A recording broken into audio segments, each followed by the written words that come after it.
Talking to your guys, Mark, they've talked about Noah Harvey and Jesler Boateng as two guys that they think really are on the cusp of becoming your next great defensive players.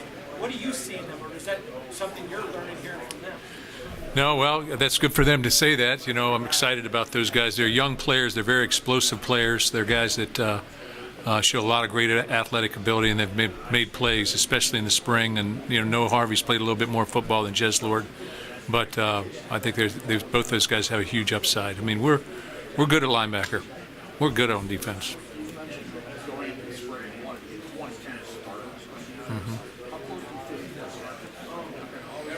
That's a tough one really to say. I think that certain positions we are certainly a defensive tackle. You know, I think that with Zach Slade and Naquan Jones behind Panasuk and Raekwon, you know, those are four guys that could probably start for any team in the conference. You know, at the defensive end position, you know, I don't want to go through all my guys, but I think we're getting there. I think at linebacker we have talent. You know, certainly Brandon Randall's a talent.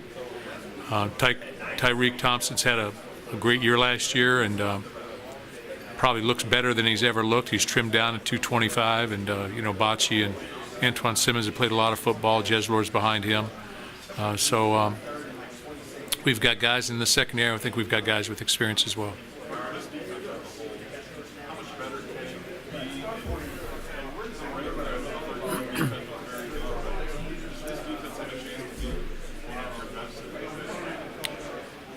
Well, statistically, that's what the statistics would say. You know, I think a lot of it depends on, you know, can you stay healthy and how you go through the process. But, you know, so I don't ever anoint a defense at the beginning of the season. But if you look at last year's defense, I think we were as good as any defense we've had. You know, we've got guys who can make plays on the edges. You know, had a great linebacker, very tough to run against. We had the fewest. One of the biggest statistics I don't think people really acknowledges we had the fewest big plays in the country. So we led the nation in the fewest big plays against us, and I think those things, you know, usually have a way of helping you. You know, if they can't, explosive plays are probably the biggest indicator of scoring. I would look at last year's offensive struggles as just that. We didn't have enough explosive plays.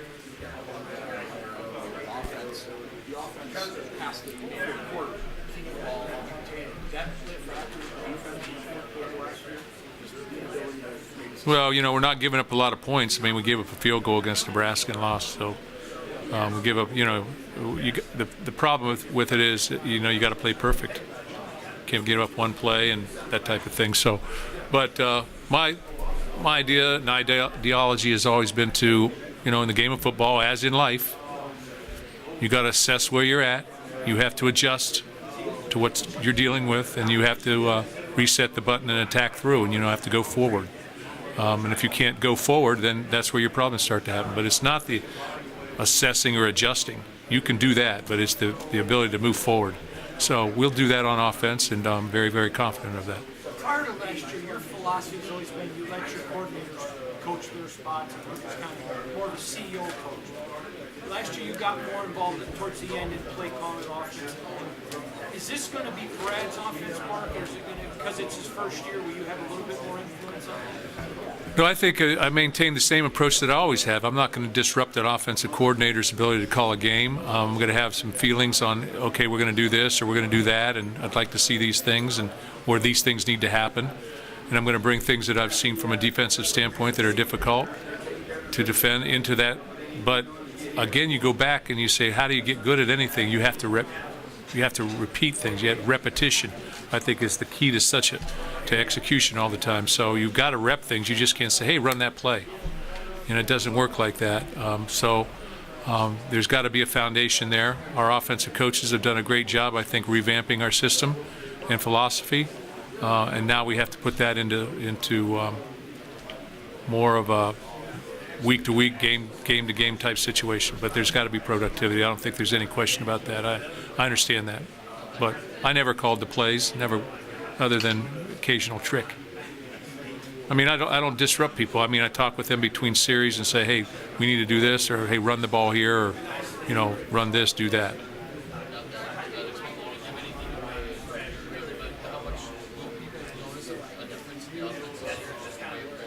Yeah, I think people will notice a difference. You guys went tempo in the Red Box Bowl. That was a pretty rare thing to see from you guys for that sustained. Was it a concept you guys have done?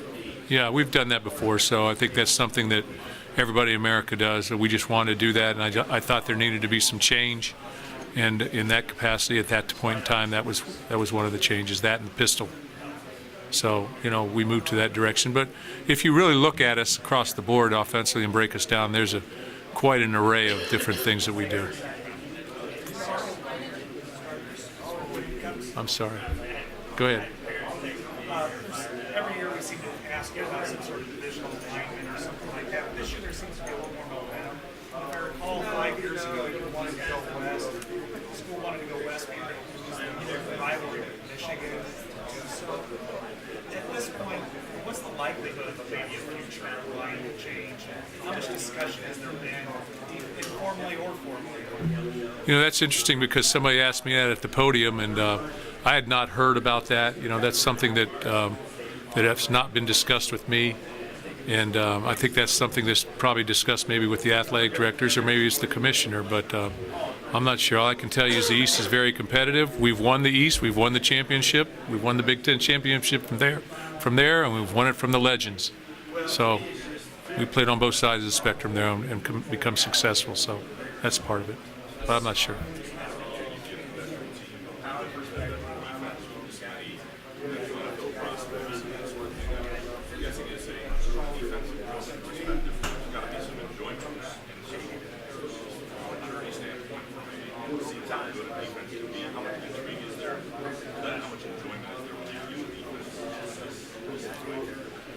Well, I like stopping people.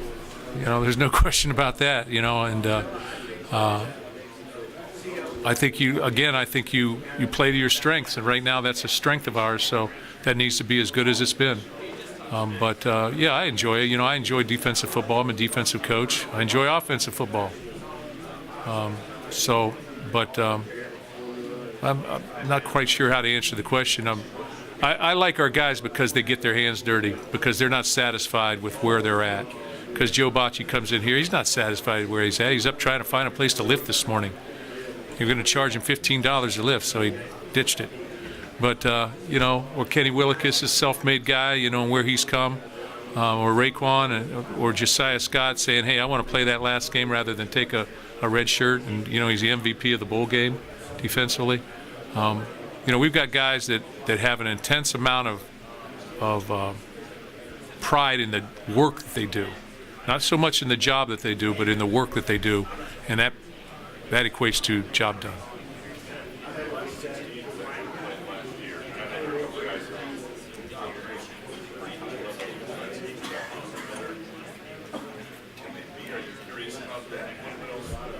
You can always get better. Sometimes the statistics might not indicate that, but you can always get better. I think Coach Tressel has done a phenomenal job. He's a phenomenal teacher. Coach Haynes, Coach Burton, Coach Bulla. Coach Burton and Coach Bulla are the defensive line coaches of the year in the country by Football Scoop. Coach Samuel's over there as an offensive coach to give that perspective. We've got solid graduate assistants that know what's going on, so they're being well coached. They embrace each other, and it's a good fit, and you're seeing the results of that. I'm sorry?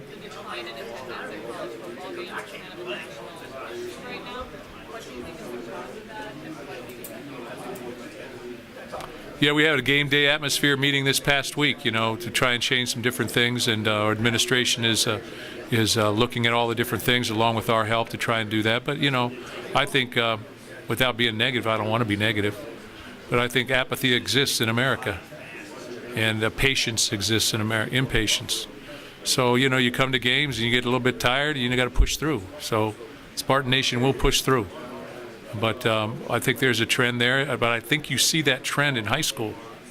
When you go to high schools, and a lot of you guys go to high school football games, you see that trend there existing there from what used to be.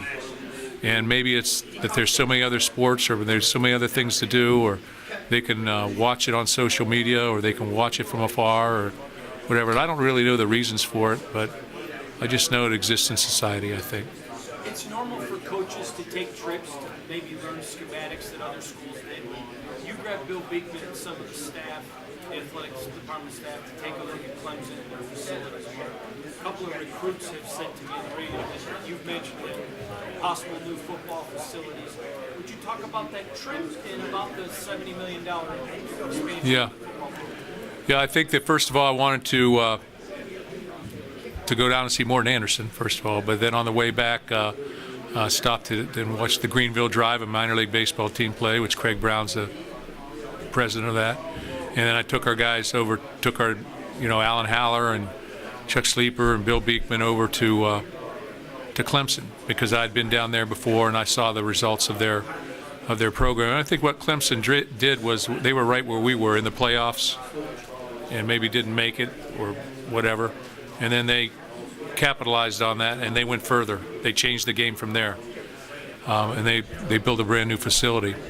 And I think those are the type of things that probably need to happen in Michigan State at some point. When you look around this room there, everybody's operating in new facilities with new expansions. So at some point in time, we're going to have to move on that. I would prefer it be now, but that's not up to me. But I do think that there is a grassroots movement, not within the athletic administration, but among others at the university, that indicate that there's a push for that. But that's not for me to announce or anything like that. I think I'm just trying to be a guy that says, hey, yeah, somebody says, hey, you want a new facility? I'll say, I'm down with that. Let's go. So that's where I'm at, and I want to try to do all I can to make and keep Michigan State in a place of where they are a have and not a have-not. I'm sorry.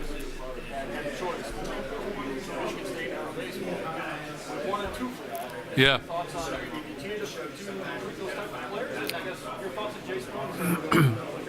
Yeah, we had two guys decide that were drafted Major League Baseball. To me, that tells you you're recruiting good athletes that are not just football players, they're athletes in general. Adam Burkhorst decided to make the college trip. Chase Bowen decided to go play for the Pirates. I can't speak to that. All I can speak to is that both guys gave us opportunities to sit down and talk with them and talk with Jake Boss, our baseball coach. And one took an avenue this way and the other took an avenue that way. And as I talked to Adam, it was about, do you want to be in college and play baseball and football, or do you want to be a professional athlete this time? He chose college.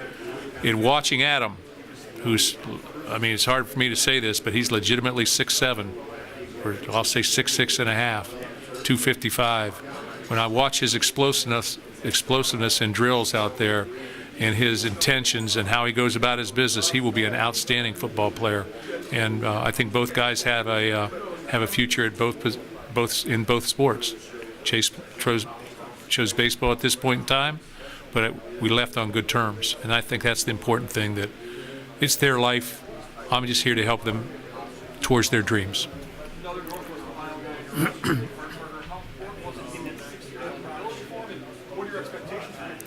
Yeah, along with all the injuries we had, we punted 5 different guys last year. I mean, who does that?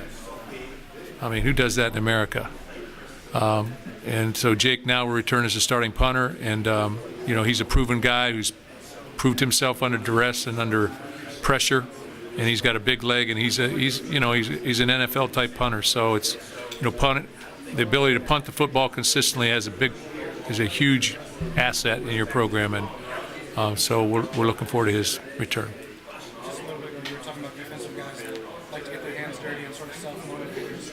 Would you say, I guess, this group is a unique collection of personalities where you don't have to worry about complacency given everything that they did last year? I think most would naturally assume, I hope they don't sit on their achievements, but... No, they don't. They're unusual. They're very unique in terms of the way they go about their business. They have leadership skills.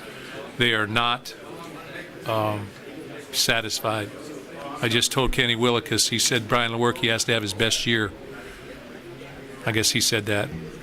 I said, I'm going to tell him Kenny Willikis must have his best year as a Spartan.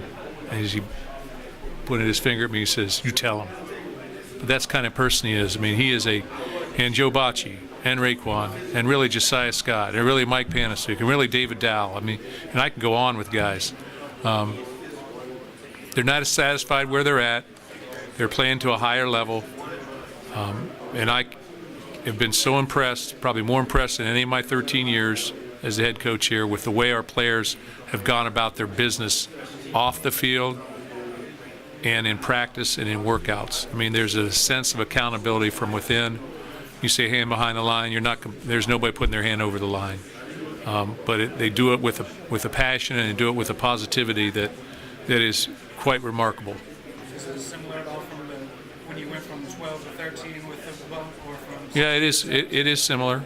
Now the results need to come, but it is similar. You know, everybody sees that when you lose close, people see the inches and they say, "Oh, if we'd have just done that, or if I would have just done that, you know, we would have been successful." So when it's close like that, I think that people see little things can make a difference. Chase the moment. They just heard that this morning. It's the first time they've heard that. Yeah. I guess where did that come from? Yeah, the Chase the Moment, I've been reading a book. Actually, our staff has been reading a book, or those who wanted to. It's a spiritual book. It's called Chase the Lion. And if you read the book, it's about chasing dreams. And it's about not being able to access those dreams and get to those dreams without help, whether you're spiritual help or whether you're help from people that you're involved with. From the practical standpoint, you know, I chose to use the word chase because I think we're always trying to move towards something.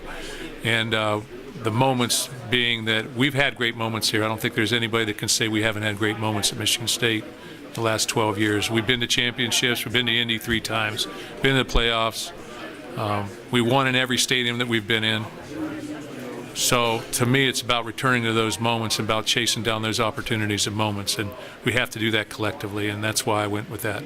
And then when you look at things across your life, I'm sure everybody can look at this and feel this out there, is that there are moments in your life that we've all had that sort of defines your life, and we're trying to find those and chase them. And I think those things exist, and we'll just keep moving. How do you feel Brian Lewerke would change the whole dynamic of the offense with all those young players? You got a lot of options, running and passing the ball. No one's really talked about it. We've got a lot of great aces. We have 9-11 starters back on offense. I was just told by Jack Ebling that, I guess, he asked me how many players we lost last year to starting positions, how many games relative to their starters. And he said that we had 83 starters over the course of that missed games, which is a phenomenal amount. But we had guys playing with casts on their hands. We had guys playing with, you know, they hadn't played for 5 weeks, and then they're back in the lineup. So we've got guys. And Brian Lewerke's the only quarterback in Michigan State history that has passed for 2,500 and run for over 500 and had 3,300 yards as a sophomore. And, you know, talking about him last year at this as being a Heisman hopeful and all that kind of stuff. So fame is fleeting. We all know that. But again, I go back to assess where we're at, adjust, hit the reset button. But he's prepared. He's ready to go. And Rocky Lombardi is a guy who now has game experience, so he's better. And he's more excited about the future as well. So all those things are taking their course.